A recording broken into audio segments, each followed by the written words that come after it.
நம்மளோட உயிர் பிரிய போகுதுன்னு தெரிஞ்சா நம்மளை நம்மளே தான் காப்பாத்திக்கணும்னு நினைப்போம், நம்மளோட அம்மாவை தவிர.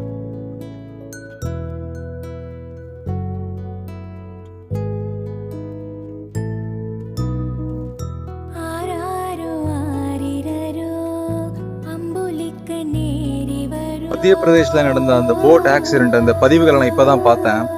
அதுல ரொம்ப மனசை உருக்குலைக்கிற மாதிரி ஒரு விஷயம் என்னன்னு பாத்தீங்கன்னா, தன்னோட குழந்தைய ஒரு அம்மா அப்படி ஹோல்ட் பண்ணிக்கிட்டு தண்ணியில அந்த போட்டை ரெஸ்கியூ பண்ணும்போது மிதக்குறாங்க. அப்படி பார்க்கும்போது அவங்களோட கையில அவங்களோட குழந்தைய இப்படி ஹோல்ட் பண்ணிக்கிட்டு மிதந்துட்டு இருக்காங்க.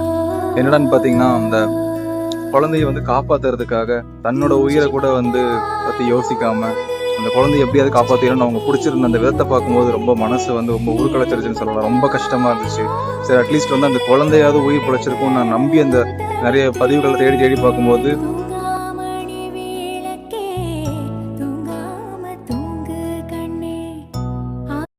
அந்த அம்மா அந்த குழந்தைய காப்பாத்துறதுக்கு எவ்வளவு துடிச்சிருப்பாங்க. அதை பார்க்க முடியாம அந்த கடவுளே கூட அந்த 2 பேரோட உயிரை எடுத்துட்டு போயிட்டாருன்னு கூட நான் நினைக்கிறேன்.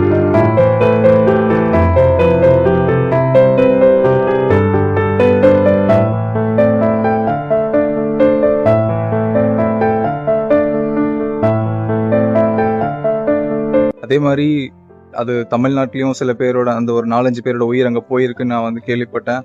அது போக அந்த குடும்பத்துல அந்த அம்மா அந்த அந்த அந்த பையன் இறந்தாங்க இல்லையா, அந்த குடும்பத்திலேயே பாத்தீங்கன்னா அவங்க அப்பாவும் அவங்களுக்கு ஒரு டாட்டர், அவங்களுக்கு ஒரு பொண்ணு இருந்திருக்கு.